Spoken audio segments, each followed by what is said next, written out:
Goeiedag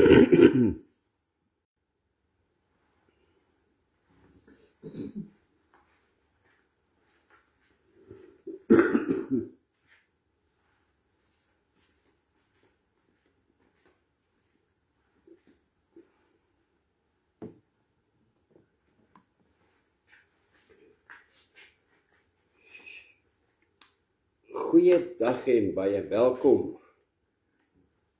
Dit is Woensdag en ja, ons beweeg 'n bietjie weg van wat sê God oor, maar ons is nog steeds by wat sê God eintlik oor iets in die Bybel.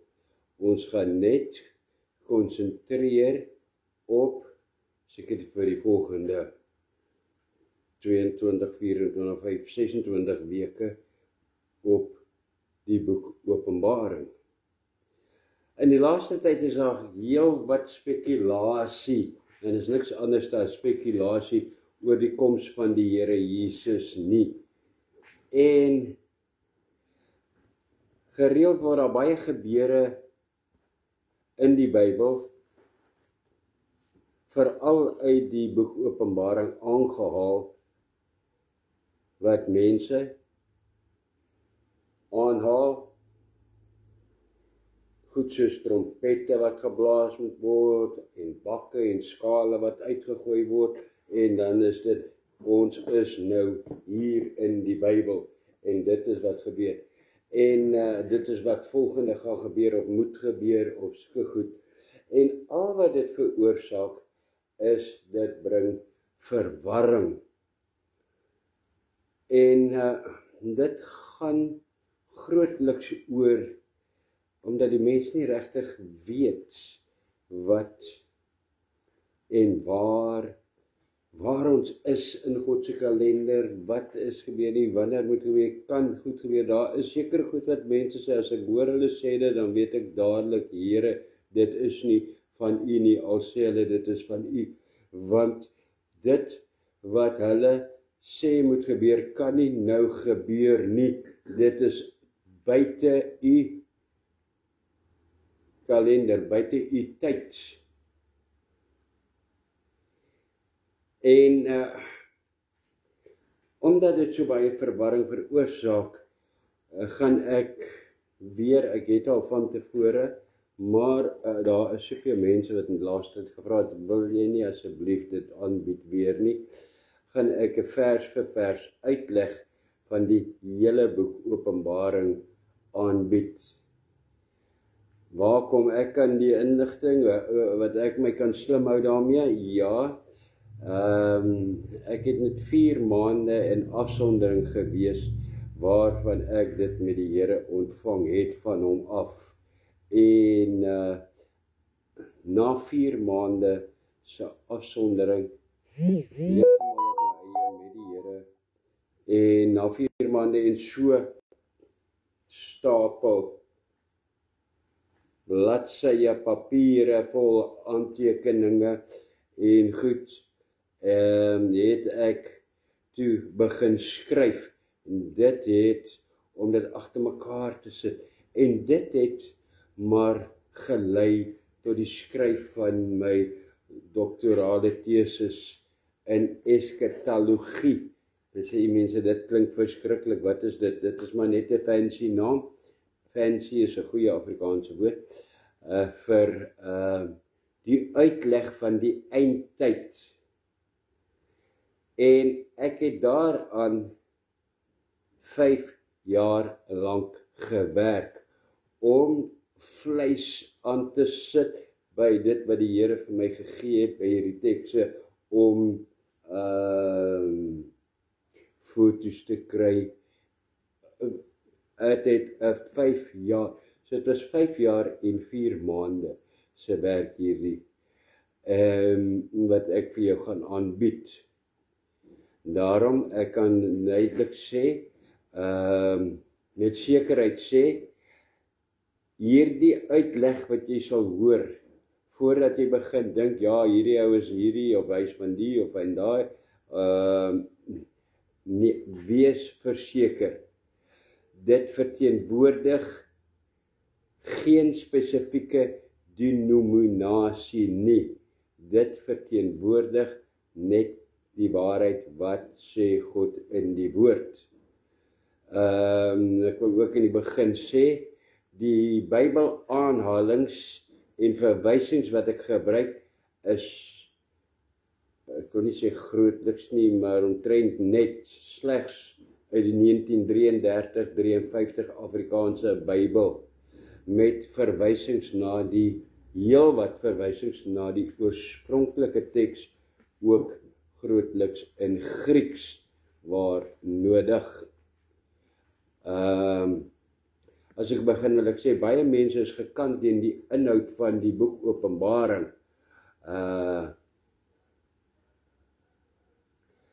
Want volgens hulle menings, ek het dit gesien in die laaste tyd, toe daar baie oor die wegraping en sulke goed gesê was, wat hulle sê, dit bring vrees, dit veroorsaak vrees.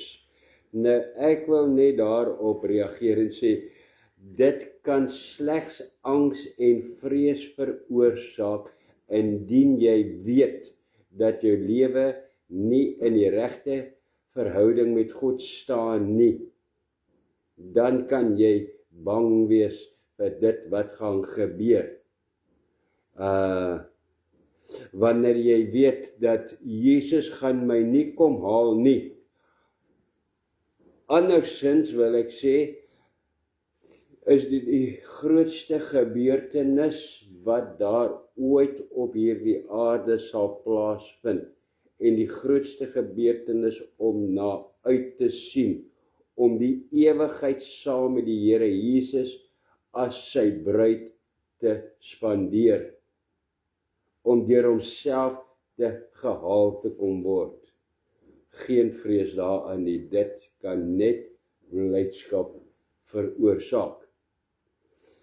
Een van die goed wat die meeste verwarring onder gelowiges veroorsaak, is dat hulle nie weet waar ons in hierdie dag in God se profetiese tyd of sy profetiese kalender staan nie.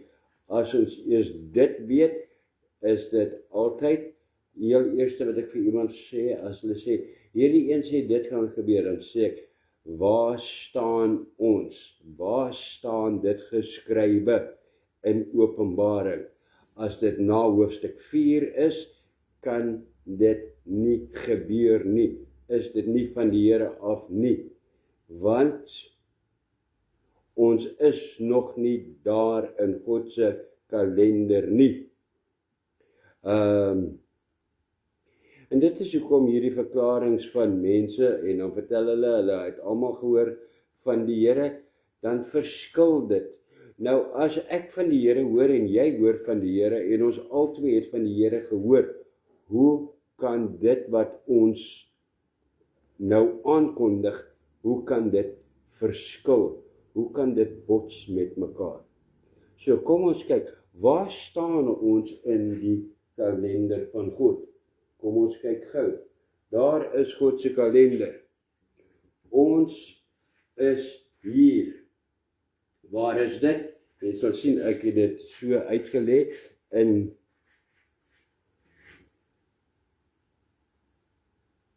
eras van 2000 jaar. Van Adam tot Abraham was 2000 jaar, van Abraham tot by Jesus Christus se koms, se geboorte, 2000 jaar. Van Jesus af is ons nou hier. Ons is hier. En wat genoem word die kerkera. En dit is, en ons is nou net so oor die rapsie van 2000 jaar. Maar dit is dit. Die volgende wat moet gebeur is die kerk, die bruid se wegraping, bruid in die hemel, Satan uit die hemel uitgegooi in hierdie tyd, is in hierdie tyd. Ons kan nie hier wees nie, en die meeste, dit is van Openbaring 4 af. Hier is Openbaring 1, 2 en 3, die briewe, die kerkera. Enige iets daarna kan nog nie wees nie, van hoofstuk 4 af, want ons is nog nie daar nie. Dan Hierdie, niemand van ons weet wanneer dit kom nie, wanneer die Here kom nie, maar hy gee vir ons tekens in sy woord, in die kerkera, dat ons kan sien, dat die eindtye is hier, ons is naby die tyd wat die Here kom. Weet nie wanneer hy kom nie, maar ons weet verseker hy is naby om te kom.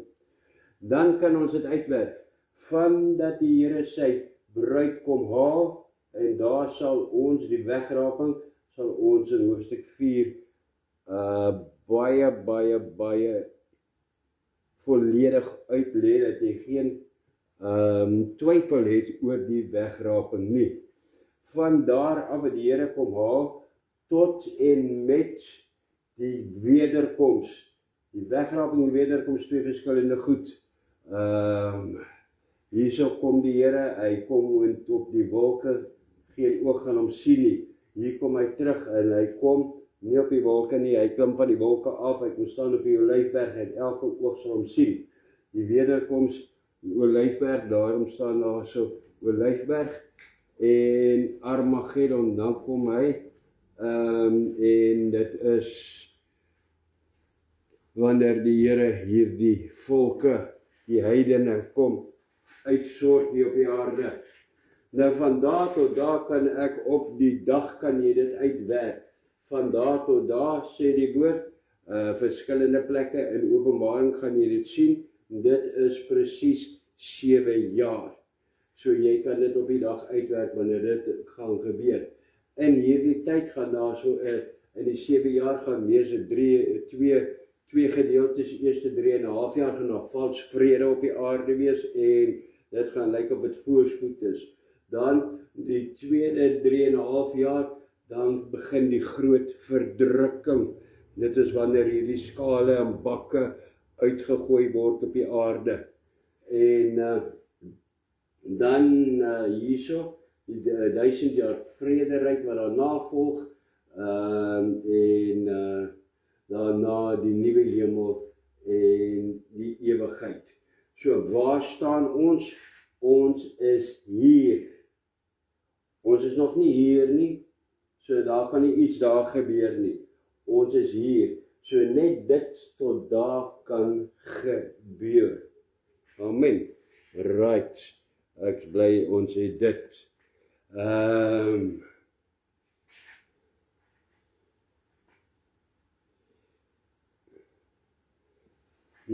Ek het nou so lekker gepraat, ek het nooit die volgende knoppie gedruk nie.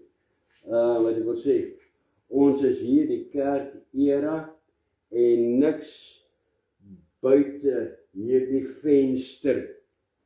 Daar noem ek dit so 'n venstertjie. Niks buite daai venster kan gebeur nie. Hoekom kan niks daar buite gebeur nie? Want die Here kan doen wat hy wil, want dan weerspreek God homself. As iets ewe skielik van hier daar gebeur, dan weerspreek God homself. En die Here sê, dit wat hy sê, gespreek het, dit staan vir ewig. 'n ander ding is, voordat ons begin, baie mense praat van die openbaring van Johannes. Baie Bybels dui dit ook so aan, en staan daar so, die openbaring van Johannes. Hierdie is 'n uittreksel uit so 'n Bybel uit, daar staan die openbaring van Johannes. Wat staan by die begin van die boek Openbaring in jou Bybel? Wat staan daar? Die openbaring van wie? Want as daar staan die openbaring van Johannes, dan moet jy weet, hoor hierso, ek wil nie eens die res lees nie, want as dit so groot fout mee begin, wat se foute is daarna?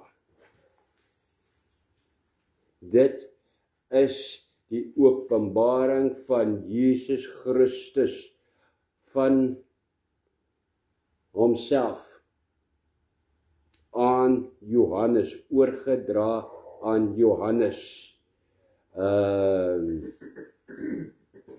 Wat 'n Johannes is hierdie? Hierdie is Johannes wat 'n disipel was. Hy was die jongste van die disipels. Die disipels vir wie Jesus baie lief gewees het, of wat hy gesê het, Jesus het hom baie lief.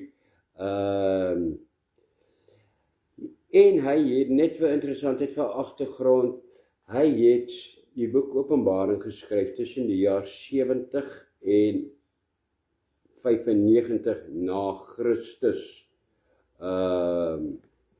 Nou, dit is nie groot nuus nie, dis alom bekend dat hy het die boek Openbaring geskryf terwyl hy in die tronk was op Patmos, wat daar in die Middellandse See was. Nou, ons lees van hierdie plekke, maar ons weet nie of het regtig bestaan het, of het nog bestaan het. Patmos bestaan vandag nog. Daar is Patmos.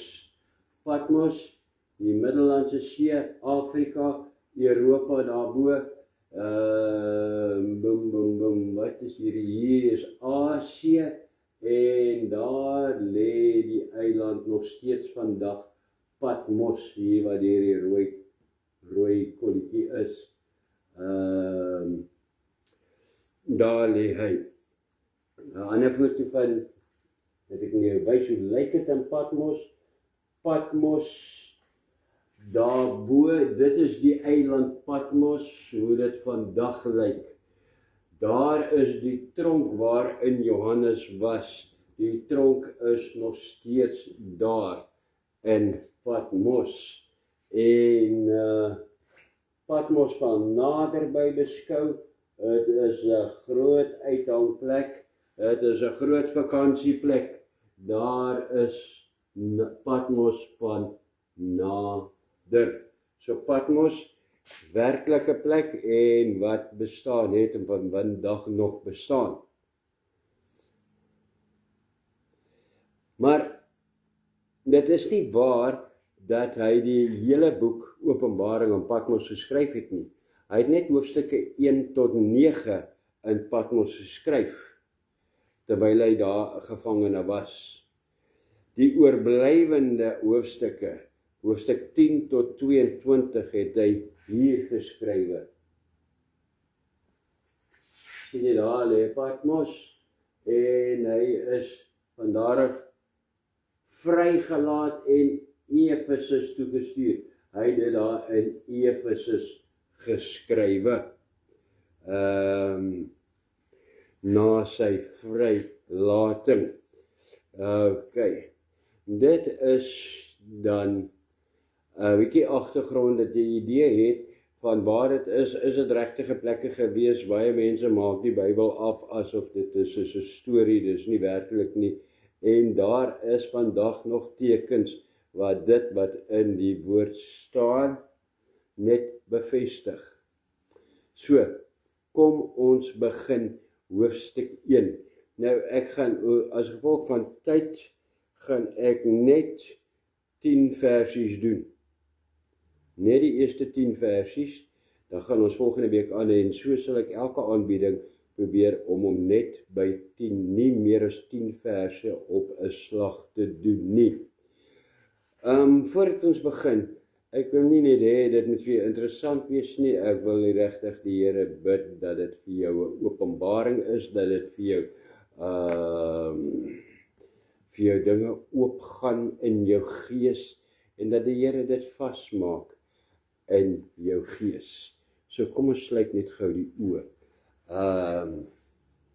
Nou sê Vader, ek kom in die wonderlike naam van Jesus, ek dank U Here vir U die voorreg van U genade en U seën, Here, om in staat te kan wees om hierdie aand te bied. Here, vers vir vers deur U gelei. Ek bid, Here, dat U self die praatwerk sal doen, dat ek maar net die mikrofoon is, nee, Here, U is die mikrofoon wat praat, ek is net die speaker wat die klank moet bring. Praat U self, raak U self mense aan, openbaar U self dit aan mense, plaas dit in hulle harte, Here, bewaar dit, maak hulle ontvanklik in Jesus naam. Amen.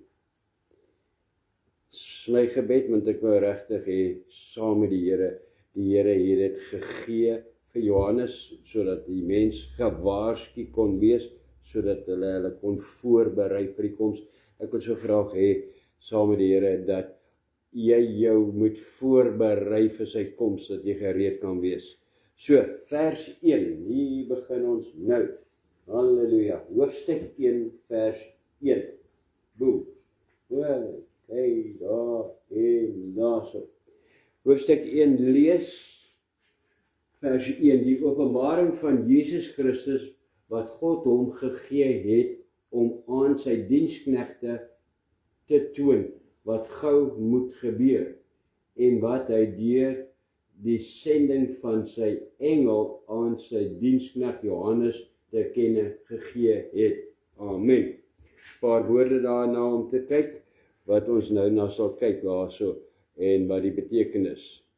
Maar is 'n verskriklike belangrike vers hierdie. Dis daarom die Here met hierdie vers begin, dat Johannes begin met hierdie vers. Want in die Nuwe Testament van Jesus se koms na die aarde toe, openbaar Jesus vir God die Vader. Hy kom openbaar hom aan die mens. Maar hier in die boek Openbaring, dan draai dit om, dan verander dit dat God die Vader vir Jesus openbaar. Kyk, hier staan dit in die heel eerste vers. Weet ek dit? Nadat ek dit onderstreep, daar staan dit in die heel eerste vers. Die openbaring van Jesus Christus, wat God hom gegee het, om aan sy diensknegt te toon. Die Vader openbaar Jesus.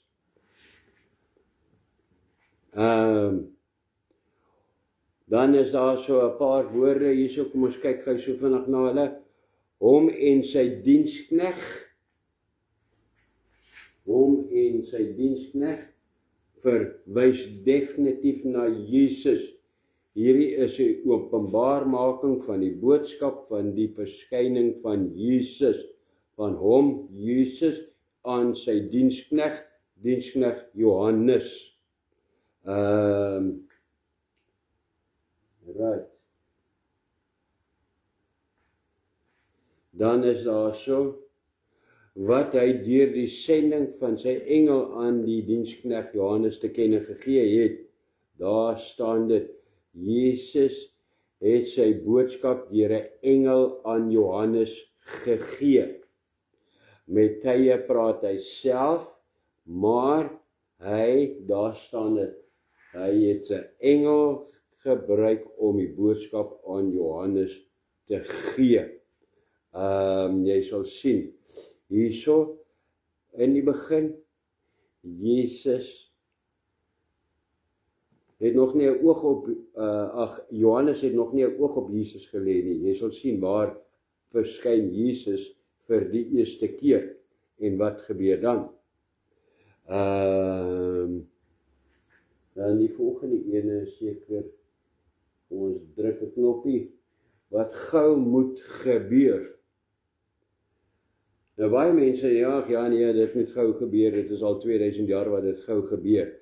Die oorspronklike teks lees, daarso, die oorspronklike teks lees, dit is Grieks, aftu trekingalin Yeriwora. Wat beteken dit?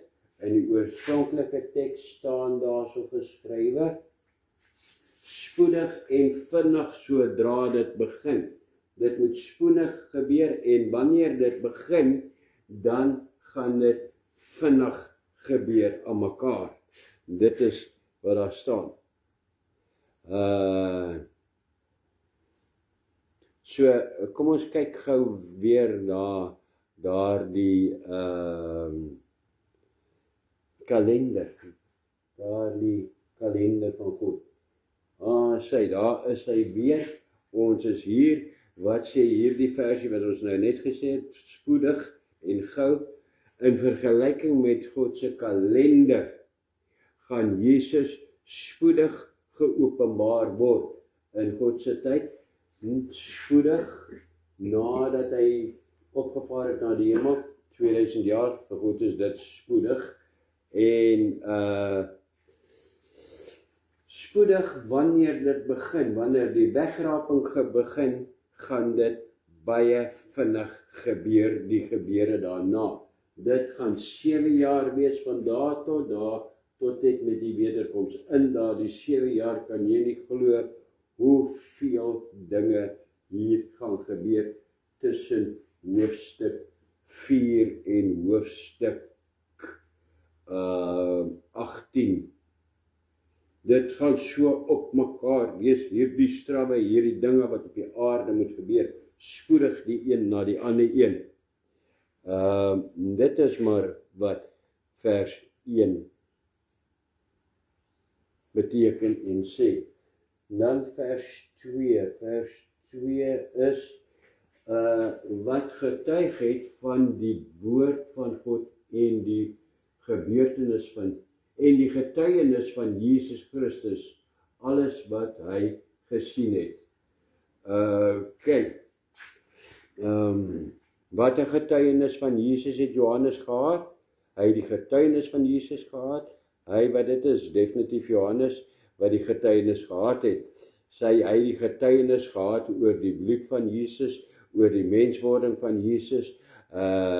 Hy het die getuienis van genesing gehad. Hy het die getuienis van oorwinning oor die dood en oorwinning oor die duisternis en oor Satan gehad.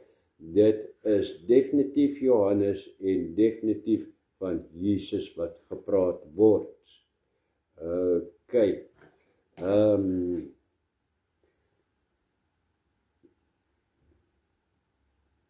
die tyd is, was ek nie al daar nie? Die tyd is naby. Nou, ek wil net sê hierso, ek het te vroeg die knoppie gedruk. Baie belangrik,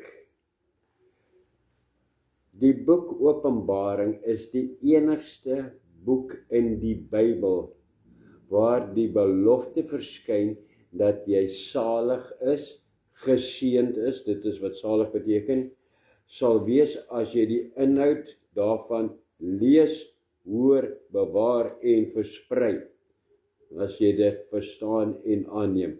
Die enigste boek in die Bybel. Geen ander boek, nêrens staan dit nog in die Bybel, geseënd sal jy wees, en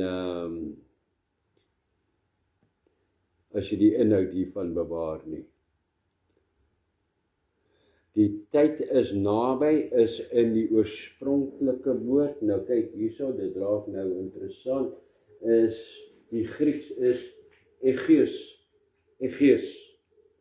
En dit beteken dreigend en op hande. Dit is dreigend naby en op hande. So naby is dit vir God. En weer eens sal mense sê, ja, wat die koms van die Jesus is nou al dreigend vir meer as 2000 jaar, en hy sou in die 70ste kom het, hy sou in die 50ste kom het, ek weet nie waar die mense sulke plakate mee geloop het nie, en wat hulle oortuig was dat die Here sal kom nie. Hulle twyfel of die Here ooit gaan kom. Dan wil ek sê, wow, stop, moet jouself nie om die bos lei nie. Hierdie teks moet nie blind staan teenoor die dood nie. Hoeveel miljoene mense het in die 2000 jaar wat al verby is, reeds gesterwe. En hulle lê net, waar is hulle siele is in die paradys, maar hulle liggame lê in die grafte. En wat is hulle wag vir sy koms, vir die wegraping, wanneer hulle uit die graf te gaan opstaan om verheerlikte liggame te ontvang en om sy bruis te word. Die wegraping, wegneem, weggevat uit hierdie waar ons is, het reeds vir hulle aangebreek. So, jou dood, my dood, enige een van ons kan nou, oor 'n minuut, oor 'n sekond kan dit plaasvind. Moet jy nie blind staar teen ja, maar die Here kom al sê, daardie mense is reeds weg. Hulle wag net op 'n ander plek vir die Here om hulle te kom haal vir die wegraping. Alright, vers 4. In vers 4 staan daar, Johannes aan die 7 gemeentes in Asië, genade vir julle en vrede van hom wat is en wat was en wat kom, en van die 7 geeste wat voor sy troon is. Amen. Daar staan iets baie vreemd daarso, daar staan van 7 geeste, sy 7 geeste nogal met 'n hoofletter. Het God dan 7 geeste? Nee, dit is net 'n uitdrukking om te wys dat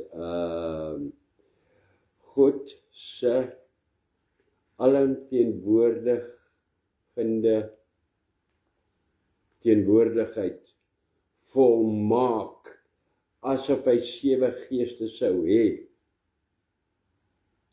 Hy is by elke een ver uit mekaar uit, daar is hulle, dis hoe hulle uit mekaar uit lê. Daar gaan jy sien die 7 gemeentes, daar's Efesus, Smyrna, Pergamus, Thyatira, Sardis, Philadelphia en Laodicea. Lê eentjie uit mekaar uit elkeen van hulle, maar die Here is by elke een dieselfde tyd. Waar is iemand wat daar bo sit in Asië en ek wat hier onder sit in Suid-Afrika, ons is baie ver uit mekaar uit. Die Here is by daardie persoon en by my hieronder, elkeen presies in dieselfde krag, in dieselfde heiligheid en dieselfde teenwoordigheid teenwoordig. Dit is wat hy daar net wil uitdruk. Nie 'n ding van, die Here het 7 geeste nie. Dan staan daar so, genade en vrede.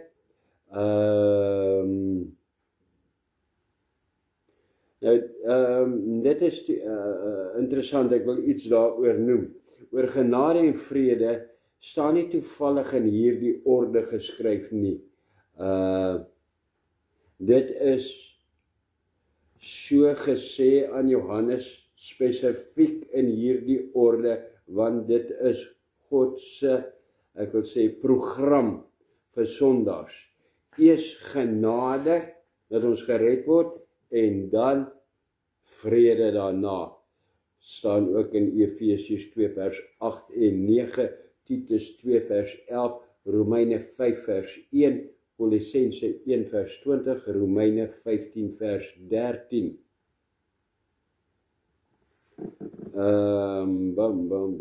Waar is ons nou? Vers 5. Oepsie. Vers 5. Ons is nog nie so lank besig nie, né? Kyk iemand net vir my. Hoe laat het ons begin? 5 oor. Dit is 35 minute nou. Ons gaan tot by vers 5. Vers 10. Die volgende versie, vers 5. En van Jesus Christus, die getroue getuie, die eerstgeborene uit die dood en die owerste oor die konings van die aarde, aan hom wat ons lief gehad het en ons van ons sondes gewas het in sy bloed. Amen. Daar is geen twyfel, daar word gepraat van Jesus nie, van die Here Jesus nie. Dit is die name wat hy hom noem daarso, wat die engel hom noem, dit is die name wat in die Bybel staan, en daar is net een Jesus, net een wie ons gered het en gewas het in sy bloed, naamlik Jesus Christus. Wat uit die dood, eerstgeborene uit die dood, ja, Lazarus was miskien die eerste persoon wie uit die dood opgewek was, maar hy het later weer gesterwe, daar in Handelinge 26 vers 23 en 1 Timoteus 6:16 noem dit ook. Jesus was uit die dood opgewek en het nooit weer gesterwe nie, nooit weer teruggekeer na die dood nie. Hy is, nadat hy opgestaan is, hy terug na die hemel toe. 6 keer in die Bybel word Jesus die eerstgebore, of die eersteling uit die dood genoem. 6 keer. Het is hier in hierdie vers, in 1 Korintiërs 15 vers 20 tot 23, Hebreërs 1 vers 6, Kolossense 1 vers 15, en Kolossense 1 vers 18, as ook in Romeine 8 vers 29.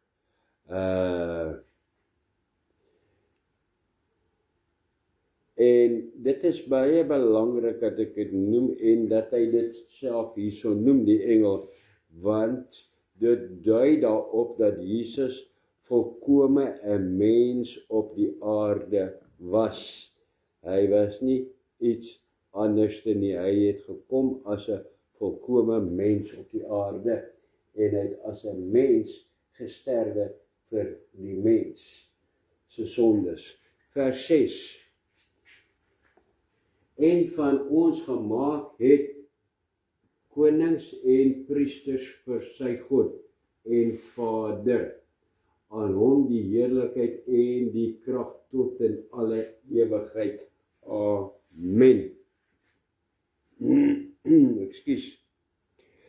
Iets baie belangrik wat die Here vir my gewys het in my tyd van die afsondering, wat ek nie sou raak gesien het nie, definitief nie. Hierdie vers is in die teenswoordige tyd geskryf, wat geestelike priesters en konings nou aandui, nou, in die teenswoordige tyd, om nou in die teenswoordige tyd oor Satan en sy werke te reageer, ook soos wat staan 1 Petrus 2 vers 9. Maar aan die einde van hierdie boek word dit ook baie duidelik dat ons werklik priesters en konings op die aarde gedurende die 1000 jaar vrederyk gaan wees, nie in die hemel nie, hier op die aarde in die 1000 jaar vrederyk. Amen. Belangrik amen daarso, amen wat baie mense gebruik as amen, 'n mooi manier om as jy gebid het af te sluit, of om te sê dis nou klaar. Of wat baie ons geleer het, toe ons klein was, het iemand jou geleer, dat dit beteken, laat dit so wees. Dit is nie korrek nie. Amen in Grieks beteken, dit sal so wees. Nie laat dit so wees nie, dit sal so wees.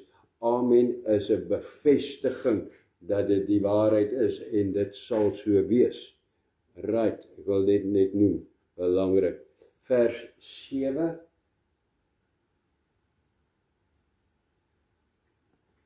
Kyk, hy kom op die wolke en elke oog sal hom sien, ook hulle wat hom deursteek het, en al die geslagte van die aarde sal oor hom rou bedryf.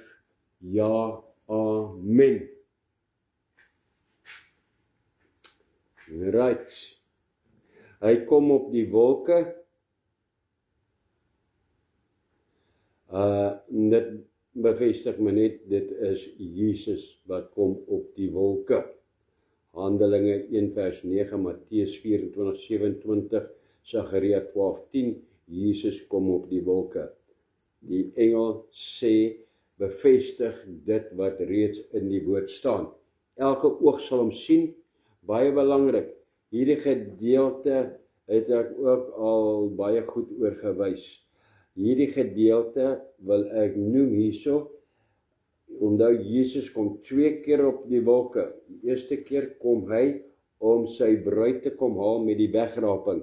Wanneer die woord sê, geen oog sal hom sien nie, dit sal in 'n oogwink wees, vinnig. So, hoe gaan almal hom hier sien? Weerspreek die Here hom? Nee, in die wederkoms in hoofstuk 19, dan kom Jesus en hy kom op die wolke en met basuin, hy sal dit aankondig en elke oog sal hom sien.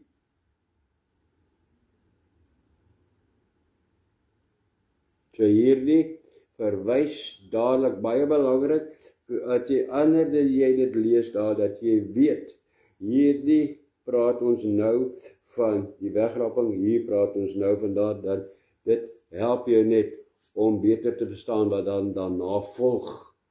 Nou daar's baie opinies oor hoe elke oog Jesus gaan sien. Een van die populairste is dat Jesus gaan die hele hemelruim vol wees, so groot soos wat jy, so ver as jou oog kan sien. Nou hier waar ek staan, kan ek by die venster uitsien en ek kan verwoed ver sien. Ek kan so ver sien dat ek nie weet hoe ver ek sien nie. En hy gaan die hele hemelruim gaan hy dek. Dit is nie waar nie. Dood eenvoudig, omdat Jesus terugkom soos wat hy gegaan het, soos wat hy gelyk het. Dit gaan nie iemand anders te wees wat nou terugkeer nie. Jesus is hier van die aarde al weg, die grootte van 'n mens, en daar het hy gegaan, en hy gaan terugkom die grootte van die mens wat hy was. En hy gaan lyk soos wat hy gelyk het, dood eenvoudig, wat daar in die versie staan, wat hom deursteek het, dat hulle hom sal sien, elke oog sal hom sien, en hulle wat hom deursteek het, sodat hulle wat hom deursteek het, wat daar in die doderyk lê, dat hulle hom sal sien, dat hulle sal weet en hulle sal hom herken en hulle sal besef, ons het die Here Jesus gekruisig, soos wat dit kom, en ons gaan daarby uitkom, sal jy sien, wanneer Jesus kom, dan gaan hy tot met dieselfde bloedbevlekte kleed aan hê, wat hy met sy marteling gedra het. Dieselfde, want hy wil hê, hy gaan seker maak dat elke oog sal hom sien, selfs hulle wat in die grafte is. Amen. Wat hom deursteek het, verwys na daardie Jode, nie die Romeine nie, na die Jode wat hom gekruisig het. En dan eindig dit daar so die versie wat sê, ja, amen. Nou, ja en amen, dit is, ek wil dit noem, want dit is 'n dubbele amen eintlik. Die Grieks vir ja is amen, en amen in Hebreëus is ja. So daar staan, amen, amen, ja, ja. Dit is waar, dit is 'n dubbele, dit is so. Dan vers 8.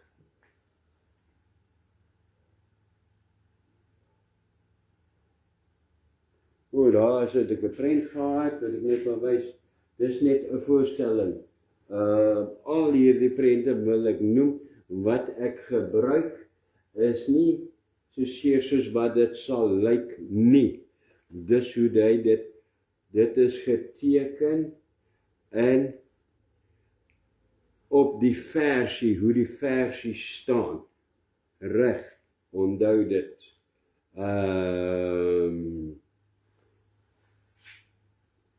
Ek wou die volgende knoppie druk. Ek is die Alfa en die Omega, die begin en die einde, sê die Here. Wat is en wat was en wat kom, die Almagtige. Ek wil daarby sê, amen. Dit is waar. Hierso is weer 'n herhaling, Alfa en Omega, die begin en die einde. Hoekom dan die Alfa en die Omega, die begin en die einde? Hoekom die herhaling? Want in die eerste een, Alfa en die Omega, sê die Here, hy is die begin van alles. Die begin en die einde van alles. Die begin en die einde van alles en in alles. Dit is wat hy daar uitdruk. Ek is die begin en die einde in alles. Ek is die begin en die einde van alles. Wat is en wat was en wat kom, die Almagtige. Dit is die woorde daarvan Jesaja hoofstuk 9 vers 5 en 6. Dit is die profesie wat verseël word met die gesag van God se ewige godheid en met sy naam.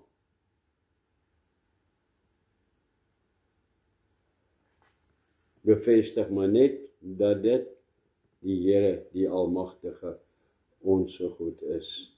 Vers 9. Ek, Johannes, julle broeder en deelgenoot in die verdrukking en in die koninkryk en lydsaamheid van Jesus Christus, was op die eiland wat Patmos genoem word, ter wille van die woord van God en om die getuienis van Jesus. Amen. Interessant hierso, Johannes, mense sal sê, het is verwaand, sal party sê, hy gebruik sy eie naam hierso, vir 'n rede, want hy was bekend. En die leser moet weet wie dit is, dat dit nie een of ander nuwe vals profeet is wat hierso verskyn en nou 'n storie het nie. Dis ek, Johannes, julle broeder. En hy sien homself ook nie beter omdat hy in die hemel was en die Here hom hemel toe gevat het en vir hom al hierdie gewys het nie. Hy is nog steeds wat sê die Afrikaanse met 'n goeie woord? Nederig. Hy is nog steeds nederig en sien dit net as genade. Hy sien hom dieselfde as sy broeders. Het is ek, Johannes, julle broeder. Niks beter omdat ek in die hemel was, omdat die Here vir my hierdie goed gewys het nie. Niks beter omdat ek hier staan en dit vir jou uitlê nie. Ek is jou broeder. Ek is gered saam met jou. Prys die Here. Ek is net bevoorreg om dit aan jou te kan oordra. Prys die Here. Al die eer aan die Here. Vers 10. Ek was in die gees. Aha. Nou, kyk wat staan hierso. Ek was in die gees op die dag van die Here. En ek het agter my 'n groot stem gehoor, soos 'n basuin wat sê. Nou, ongelukkig gaan ons hier eindig en dan sal ons volgende week sien wat sê hierdie stem agter hom. Wat ek wil sê daarso by die vorige versie, hy sê en hy wat op Patmos was, al sy broeders het geweet waar hy is op Patmos in die tronk, hulle het geweet. So hy maak net seker dat hulle verseker weet met wie aan hulle skryf hierso. Die dag van die Here, wat daar genoem word, Dit is nie sondig nie, maar die dag van God se oordeel in die verdrukking. Ook Obadja 15, Sefanja 1 vers 7 tot 9 en Sefanja 1 24 tot 15. Tot 24-25. Hierdie verse is die bewys dat Johannes nie 'n visioen oor die eindtyd gehad het, soos baie mense beweer nie, 'n droom gehad het, 'n visioen nie. Nee, hy sê duidelik hierso, soos van 'n bassein wat, ek was in die gees. Hy was in die gees op die dag van die Here. Die oorspronklike teks lees 'n bietjie anderster, maar dit kom baie op dieselfde neer. Hy sê, ek was in die gees weggevoer na die dag van die Here. Die Here het hom vorentoe gevat in tyd, in sy gees. Hy was wakker. Hy het nie geslaap nie, hy het nie gedroom nie. Alright. En die Here het hom hierdie dinge laat beskou op die dag van die Here. Die dag wat die Here kom, die dag van die Here se oordeel. Bassein is die woord wat daar gebruik word, is die woord shofar of dan 'n trompet. Belangrik, want in daardie dae is die blaas van 'n bassein is reg deur die Bybel altyd om 'n waarskuwing te rig.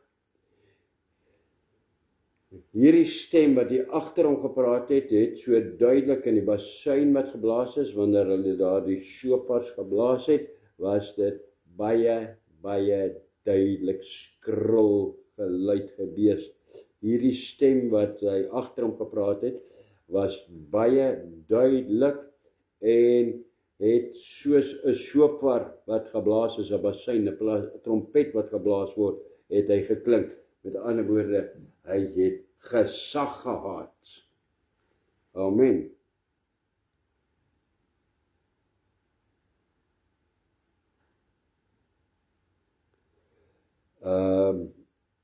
En dan wil ek sê, wat hier gebeur is, Johannes word hier gewaarsku met hierdie bassein, met die woorde wat nou gaan kom van die Here.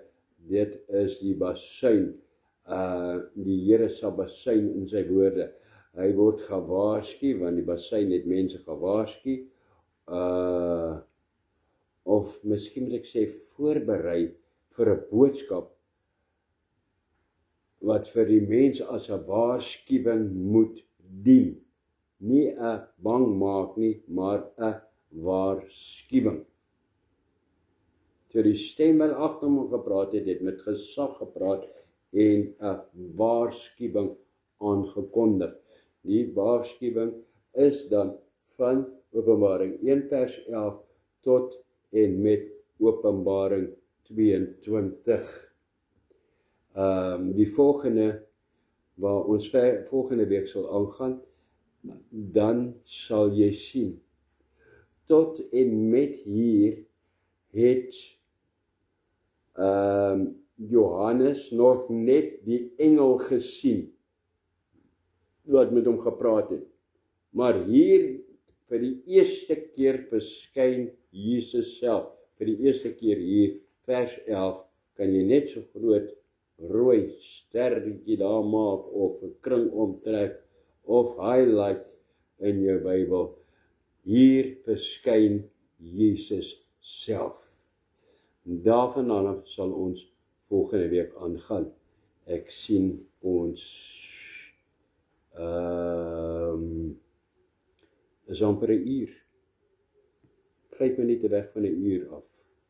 So volgende week sal ons weer aangaan vanaf Openbaring 1 vers 11. Ek glo dat dit vir jou 'n seën is, dat dinge vir jou oopgaan, as dit nie nou oopgaan nie, dat dit die agter lê, in jou hart lê, in die agterkop lê, dat dit daar so besig is om te werk, die Here dit besig is om dit te laat werk, en dat dit vir jou, Here, 'n seën der seën sal wees. Amen. Tot volgende keer, wil ek ook net sê, daai mooi woord wat jy nou al ken by hierdie tyd, wat altyd op die einde gesê word, wanneer ek die Here se seën uitspreek, die heel laaste Hebreëse woord, Shalom, vrede vir julle. Tot volgende keer.